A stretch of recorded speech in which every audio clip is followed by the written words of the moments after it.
एका छोट्याशा पालीमुळे माझं इतकं छान ग्रो झालेलं प्लांट खाली पडलं आणि त्याचे वेल इतक्या भयंकर पद्धतीने तुटलेल्या आहेत. झालं काय मी तुम्हाला सांगते. तर रात्रीला ना आमच्या ह्या नवीन झालेल्या बाल्कनीमध्ये एक पाल आली होती आणि तिथेच जिथे मी आता ही कुंडी हँग केली होती ना, तिथे ही कुंडी हँग केलेली होती आणि तिथे चुकून पियाच्या पप्पांनी जो आहे तो झाडू लागला त्या पालला बाहेर काढण्याच्या नादामध्ये आणि माझी ती पूर्ण कुंडी जी आहे ना ती खाली पडली आणि तुम्ही समजू शकतात एवढे मोठे मोठे झालेले हे वेल होते.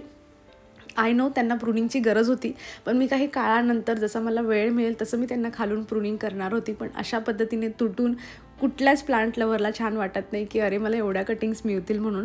कारण ज्या पद्धतीने हे तुटलं आहे ना, हे पण माहीत नाही की जेवढं त्या कुंडीमध्ये आहे ते पण व्यवस्थित सर्वाईव्ह करेल असं. डोकं तर माझं एवढं फिरलं होतं ना रात्री की राहू दिलं असतं त्या पाला, काय ती करून घेणार होती एवढं. उगाच त्या एका पालीमुळे माझं पूर्ण झाड जे आहे तुटलेलं आहे. पण ह्या सगळ्या सिच्युएशनवर पियाच्या पप्पांचं रिॲक्शन असं होतं की सॉरी ना यार, मला कुठे माहीत होतं की माझं चुकून जे आहे ते हात लागणार आहे आणि तुझं झाड खाली पडणार आहे. कारण त्यांना माहिती आहे ॲट दी एंड थोडं पण झाडाला काय काय झालं ना असं की माझं मन एकदम कसतरी होऊन जातं की असं वाटतं की का म्हणून हे सगळं करायचं असतं. म्हणजे आपला जीव अटकलेला असतो ना त्या पद्धतीने. जर तुम्ही प्लांट लवर असाल तर तुम्ही हे सगळं समजून घेऊ शकतात. पण त्यांच्या चेहऱ्यावरचं ते सॉरीची फिलिंग मी समजून घेत होती. म्हटलं जाऊ दे, आता भांडण्यात किंवा बोलण्यात काही अर्थ नाही. म्हणून रात्री मी 2 ते 3 कुंडींमध्ये जेवढ्या कटिंग्स खाली पडलेल्या होत्या ना त्यांचे मी छान जे होते ना म्हणजे रिपोर्ट वगैरे त्यांना करून घेतलं, कटिंग्स लावून दिल्या. पण तरीही काही अशा मोठ्या मोठ्या ब्रांचेस होत्या ज्या तिथून जवळून तुटलेल्या होत्या पण त्या वेलीमध्ये अटकलेल्या होत्या. तर तेच आता माझं काढण्याचं काम चालू आहे, जेणेकरून ते सगळ्या काढून घेते आणि मग अजून 2-4 कुंडींमध्ये लावते. जर व्यवस्थित लावायचा प्रयत्न केला ना मी एवढ्या सगळ्या ब्रांचेसला, तर मी खरंच सांगते तुम्हाला, मला 10 कुंड्यासुद्धा अपूर्ण पडतील एवढे मोठे मोठे हे वेल झालेले होते. चला असो, या प्लांटच्या नशिबामध्ये असंच असेल असं म्हणून मी सगळं सोडून दिलं. आता मी ह्या सगळ्या कटिंग्स काढून घेतल्या आहे. रात्रीला पण बघा मी इथे या 2-4 कुंड्यांमध्ये लावून घेतलेलं आहे. अजून आता कुंड्या खाली करते, त्यांच्या 2-4 कुंड्यांमध्ये लावते. कारण जोवर हे काम होत नाही ना तोवर माझ्या मनाला शांतता मिळणार नाही आहे. जी कुंडी तुटली होती ना मी त्याच्या पण एका साईडला सगळी माती अशी खाली आलेली होती, तिथे पण व्यवस्थित कटिंग्स लावल्या आहे. लेट्स सी आता किती काय कसं ग्रो करतं. मागच्या वेळी पण मी फेब्रुवारीमध्ये बऱ्याच कटिंग लावल्या होत्या आणि त्या ग्रो झाल्या होत्या. पण प्रत्येक वेळी प्रत्येक म्हणजे मंथमध्ये सारखं जे असतं ना असं टेम्परेचर नसतं, त्यामुळे पण डिपेंड असतं. पण चलो असं जे आहे ती सिच्युएशन आहे सध्या माझी. चला हे गेले पियाला घेण्यासाठी, मला सांगून गेले की तू तयारी करून ठेव असं. पण माझं सगळं लक्ष फक्त बाल्कनीमध्ये सकाळपासून. मी फक्त ते प्लांट्सच्याच मागे लागली की इकडे कटिंग्स लावा, तिकडे कटिंग्स लावा, कुठली ब्रांच तुटली का तिला आताच काढून ठेवा. आम्हाला जरा बाहेर जायचं आहे आणि म्हणजे आज भरपूर कामं जी आहेत ना पेंडिंग कामं कंप्लीट करून घ्यायची. सगळ्यात आधी तर ती बाल्कनीसाठी एकतर कार्पेट नाही तर मग ग्रीन मॅट असं काहीतरी घेण्याचा विचार चालू आहे. आम्हाला कपाट बुक करायचं आहे पियाच्या रूमसाठी आणि ऑनलाईन ते आम्हाला घ्यायचं, पण आमचं जे हे जुनं कपाट ना ते आम्हाला तिथे ठेवून घ्यायचं आहे. सो म्हटलं, आणि बाय द वे आयकिया पण आता पुण्यामध्ये चालू होणार आहे फिनिक्स मॉलमध्ये विमाननगरच्या. तर मग आता यांनाही जेव्हापासून न्यूज कळली हे म्हणताय की थांब आपण डायरेक्ट आयकियात जाऊ, तिथे चेक करू.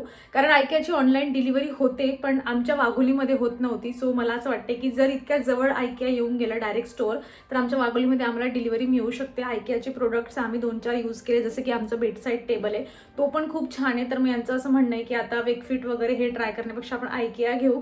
सो पियाच्या रूमसाठी म्हणजे तिथे जोवर वॉर्डरोब येत नाही तोवर ते जुनंच तिथे राहील आणि मग ते काढून आम्हाला ते बाल्कनीमध्ये शिफ्ट करायचं आहे. सो आजचा आमचा अजेंडा असा आहे की जाताना आधी कार्पेट नाही तर ग्रीन मॅट आहे ती फायनल करून घ्यायची आहे त्या बाल्कनीसाठी. त्याच्यानंतर आम्हाला जेवण करायचं आहे. आज जेवण म्हटलं बाहेरच करूयात, कारण हे सगळं करायचं म्हणलं आणि माझं ते बाल्कनीमध्ये सध्या जे आहे ते लक्ष आहे, त्यामुळे मला स्वयंपाक बनवायची पण इच्छा नव्हती आणि म्हटलं वेळ पण जातो. सो ते जेवण झाल्यानंतर एक तर डीमार्ट नाही तर मग स्टार बाजारमध्ये जायचं आहे, थोडी शॉपिंग करायची ग्रोसरीची. येताना जमलं तर थोडे 2-4 प्लांट्स पण घ्यायचे आहेत आणि त्यानंतर भाजीपाला वगैरे पण घ्यायचा आहे. म्हणजे जे काही विकेंडचे कामं आहेत ना ते सगळे आज कंप्लीट करून घ्यायचे, जेणेकरून उद्याचा जो दिवस आहे संडेचा तो एकदम निवांत आपण मस्त दुपारी झोपून वगैरे असं काढू शकतो किंवा घरी एकदम निवांत राहू शकतो. परत बाहेर जायची गरज नाही आणि गेलो जरी ना तर असं कामासाठी नाही, निवांत फिरण्यासाठी जाऊ अशा विचाराने आज सगळे कामं करून घ्यायचे. सो चला मग, खूप जास्त घाई आहे, आता हे येऊन जातील. आणि हा माझ्या चेहऱ्यावरचा एक डाग जो आहे तो पिंपलमुळे झाला आहे. माहीत नाही अशा पिंपल का होतात ज्या डाग सोडून जातात आणि आता महिनाभर तरी तो डाग मला तसाच राहणार आहे. तर चला मी पटपट तयारी करते. बाकी पिया वगैरे येईल तर मी अजून काही झालं घरी शेअर तर ते तुमच्यासोबत शेअर करेल.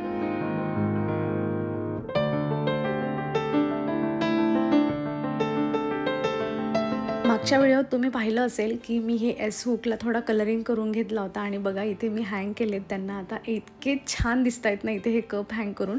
म्हणजे एखादा कप हँग करायचा, एखादा स्पॅच्युला असेल छोट्या मोठ्या साईजचं असं काहीतरी हँग करायचं, एखादा टॉवेल हँग करायचा, असं जर आपण कॉम्बिनेशनमध्ये इथे डेकोर केलं ना तर खूप छान दिसतं. पण माझा मायनस पॉईंट असा इथे की खाली माझं बेसिन आहे, त्यामुळे मी जास्त अशा हाईटच्या वस्तू तिथे ठेवू शकत नाही, म्हणून मी हे 2-3 कप हँग केलेले आहेत.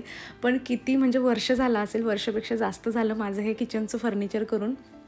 तेव्हापासून मी हा प्लॅन करून ठेवला होता की असं असं हा रॉड लावून मला करायचं आहे आणि फायनली ते आता एक्झिक्यूट झालं आहे आणि छान वाटतं आहे मला तरी. तुम्हाला कसं वाटतं आहे कमेंटमधून सांगा. बघा दोस्त हो, पिया रडती आहे. आमचं 5th चॅलेंज चालू होतं. आजचं कितवा दिवस? तिसरा ना का फोर्थ डे होता? ए गप, लास्ट होता. आणि उद्या मला गिफ्ट भेटलं असतं. काय फेकतेस पिया? आजचं अरे third उद्या गिफ्ट भेटलं बरं, असतं. whatever. मी खूप कॅल्क्युलेशन केलंय. बरं ठीक आहे, जे काय होतं. पण आमचा तो 5th डेचं चॅलेंज आम्ही हारलोय. पिया रडली आहे. हे बघा पण मी किचन सेट घेईन. Because of not you, because of me. कारण मी पियाला फटका दिलाय आणि तो फटका देऊन ती रडली नसती. पण हे म्हणले काय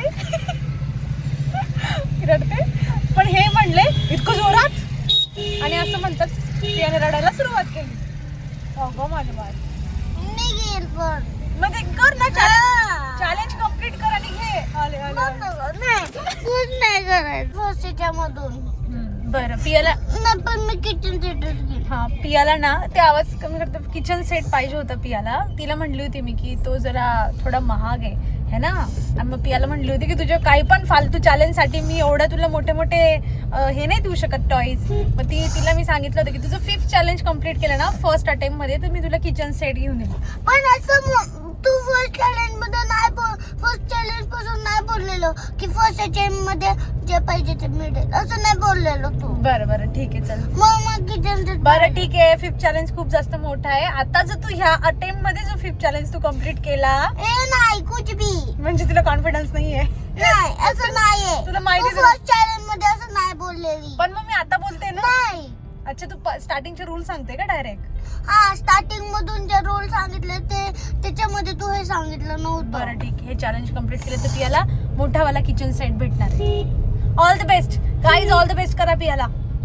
ऑल द बेस्ट पिया. 5 दिवस न रडता काढायचे. उद्या मला मंडालाची 4 बुक मिळणार आहे. हा फोर्थ चॅलेंजची मंडाला आर्टची आम्ही बुक घेतली आहे. हा 4च्या सेटमध्ये मी आले की आम्ही शेअर करतो तुमच्यासोबत है ना.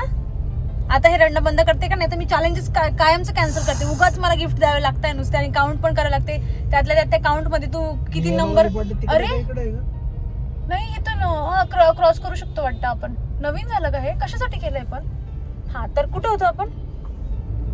चला, काहीतरी सुविधा झालेली आहे आमच्या वाघोलीमध्ये क्रॉस करण्यासाठी. हे गरजेचं होतं आणि हे ना बिया. ये चलो खायचंय फ्राईड राईस. फ्राईड राईस कोणी खातं?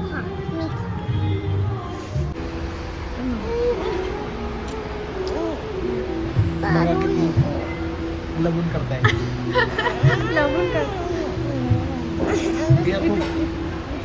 रडली ती आज, त्यामुळे तिची मम्माने तिला मनवलंय आणि तिचे जे गिफ्ट होते तर ते पण कॉम्प्रोमाइज केले तिने. चला बघूया, भेटूया नेक्स्ट सेशन. आपण जे काम करतो ना ते आपल्याला अवघड वाटतं आणि जे दुसरे करतात ना ते आपल्याला सोपं वाटतं. असंच पियाच्या पप्पांनाही वाटत होतं. त्यांना म्हटलं चला तुम्ही माझा व्हिडिओ रेकॉर्ड करताना मागून काहीतरी कॉमेंट्री करा आणि त्यांनी हे सेशन अँड ऑल असं काहीतरी सांगितलं. चला असं आम्ही आता इथे मस्त जेवण करतो आहे आणि जेवण झाल्यानंतर आम्ही डायरेक्ट आलो होतो इथे. आम्हाला कार्पेट किंवा जसं मी तुम्हाला सांगितलं की ग्रीन मॅट घ्यायची आहे. पण आम्ही जसं तुम्ही पाहिलं आहे ना, आम्ही खालच्या साईडला ते एक लोखंडाचं लावलेलं आहे तर ते गंजण्याची खूप जास्त भीती आहे. जर आम्ही डायरेक्ट ग्रीन मॅट लावली ना तर ग्रीन मॅटमधून खाली पाणी ड्रॉप होऊन जातं. त्यामुळे आम्ही विचार करतो आहे की त्याच्या आधी आपण कार्पेट वगैरे घ्यायची का, आणि तेच आता घेण्यासाठी इथे चाललेलं आहे. बाकी काय घेतो आहे आम्ही हे मी तुम्हाला व्हिडिओच्या शेवटी सांगतेच, त्यामुळे व्हिडिओ शेवटपर्यंत नक्की पहा. पण ऑप्शन आमच्याकडे खूप जास्त होते. हे आम्ही ओपन वगैरे करून पाहत होतो की कुठली काय कशी दिसेल, कारण त्या रोलमध्ये बेसिकमध्ये आयडिया येत नाही आपल्याला. सो एक आम्ही काय ते ग्रीन मॅट किंवा कार्पेट असं फायनल केलं, गाडीत ठेवलं आणि त्यानंतर आम्ही आलो डायरेक्ट डीमार्टला.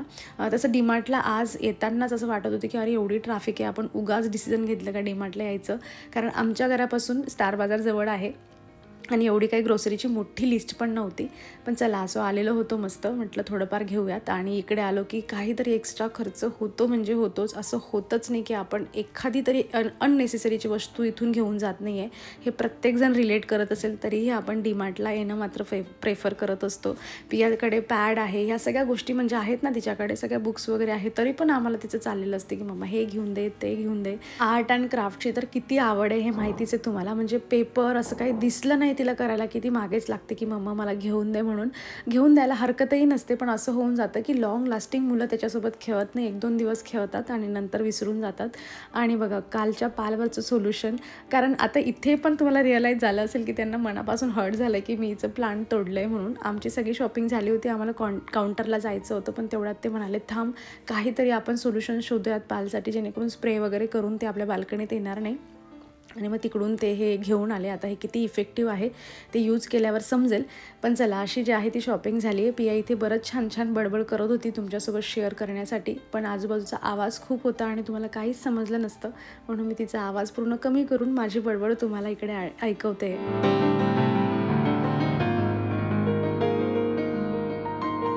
आमचं काय करणं चालू आहे. अशी येल्लो टिंटमध्ये दिसतेस तू, एकदम येल्लो येल्लो ब्लॅकवर बसलीस म्हणून. जमलं पियाला, फर्स्ट अटेम्प्टमध्येच जमलं. सगळ्यात पहिले कुठलं बनवलं होतं तू?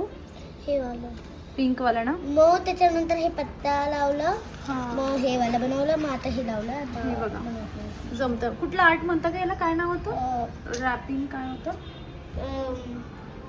सांगेल मी तुम्हाला, पण आता ओके ओके नंतर सांगू आम्ही.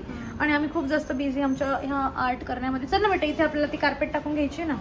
तू घरात बस, महिला पण घे. उठले डॅडा, चल जा तू घरात, हे उचल सगळं घरात जा, आम्ही इथे टाकून घेतो. ठीक आहे.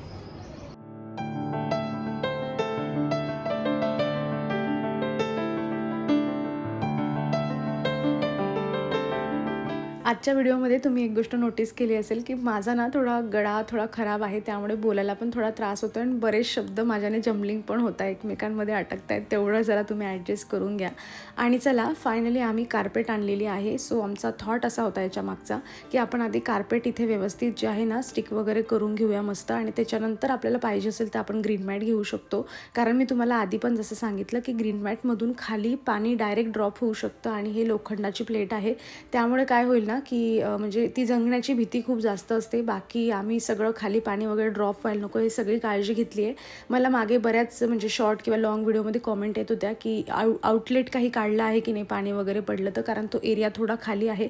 आम्ही बारीक असा पाईप काढून घेतलेला आहे जो ॲक्च्युली कार्पेट वगैरे चिटकवून झालं, मला तुम्हाला दाखवायचं लक्षात नाही, पण फ्युचरमध्ये मी तुमच्यासोबत शेअर करते की कसं काय तिकडे काढलं आहे म्हणून. पण पाणी जाण्याची सुविधा केलेली आहे. आता ही कार्पेट आमच्याने आज चिटकवून होणार नव्हती, पण आम्ही फक्त अंथरून ठेवली आहे. उद्या जी आहे ती चिटकवली जाईल, कारण खूप फिरणं वगैरे झालं आहे त्यामुळे आपण दमून जातो, म्हणून म्हटलं आज नको उद्या वगैरे करूयात. आणि खूप कॉमेंट आल्या होते की असं करू शकते तसं करू शकते, एकसारखं जे आहे ते टाईल्स वगैरे लावून घेऊ शकते. हे सगळं प्लॅन्स आहेत, पण सगळं आता नाही करायचं आहे, हळूहळू करायचं, कारण बजेट पण असतो आपला आणि नको वाटतं आता एकदा काम झालं आहे बाबा थोडे दिवस थांबूयात, जरा रिलॅक्स करूया आणि मग नवीन कामांना सुरुवात करूया असं. आणि हे पण होतं की हे लिगली अलाउड आहे का. सो तुम्ही बांधकाम करून घेताय ते लिगली अलाउड नसतं, पण तुम्ही अशा पद्धतीने पार्टिशन जे काही म्हणतात ना असं काहीतरी करून घेताय तर ते चालतं. खूप म्हणजे आता एखाद्याला डिटेलमध्ये काही माहीत असेल तर तुम्ही कॉमेंट्स करून ठेवत जा, जेणेकरून दुसऱ्यांनाही फायदा होईल. पण आमच्या इकडे आमच्या एरियामध्ये आम्ही मुंबईला होतो तेव्हाही मी खूप ठिकाणी पाहिलं होतं लोकांनी पूर्ण बाल्कनी जे आहे ना भिंती वगैरे टाकून पॅक करून घेतलेली आहे अशा पद्धतीने. आणि इकडे पण जे आहे आमच्या इथे पण बऱ्याच जणांनी केलं आहे. तर हा असा बाल्कनी एक्सटेंड करण्याचा प्रकार फक्त आमच्या एरियामध्ये नाही, मी मुंबईला पण पाहिला आहे आणि अजून एवढं काही जास्त फिरणं नाही आपलं, नाही तर अजून एक्सपिरियन्स आला असता. चला असो. आणि अजून काही कुणाला प्रॉब्लेमही झाला नाही आहे. आता आमच्या सोसायटीला तर 5 वर्ष झाले, आमच्या आजूबाजूच्या सोसायट्यांना बरेच वर्ष झाले, पण कुणालाही काही प्रॉब्लेम नाही आहे. पण तरी असो, तुम्हाला याच्याबद्दल जास्त काही नॉलेज असेल तर कमेंट करून देत जा आणि अजून जे काही अपडेट होतील बाल्कनीचे मी तुमच्यासोबत येणाऱ्या व्हिडिओमध्ये शेअर करेल. तरीही तुमच्याकडे काही आयडिया असतील तर मला शेअर करा, कारण माझ्यासोबत बाकीच्यांनाही त्याचा फायदा होतो. आणि ते कार्पेट तिथे फक्त अरेंजमेंट करून ठेवली आहे, उद्या वगैरे चिटकवली जाईल तिला. आणि जो काही डीमार्टमधून सामान आणला होता तो आता माझा इथे ऑर्गनाईज करणं चालू आहे आणि अशा पद्धतीने आजचा पूर्ण दिवस गेला. तर चला मग मी माझा आजचा व्हिडिओ इथे संपत आहे. अपेक्षा करते की तुम्हाला आवडला असेल. बाकी कसा वाटला व्हिडिओ मला कमेंटमधून नक्कीच सांगा. आवडला असेल तर लाईक करा. चॅनलवर नवीन असाल तर प्लीज चॅनलला सबस्क्राईब करा. भेटूयात नेक्स्ट व्हिडिओमध्ये. तोवर स्वतःची काळजी घ्या. So take care friends and bye.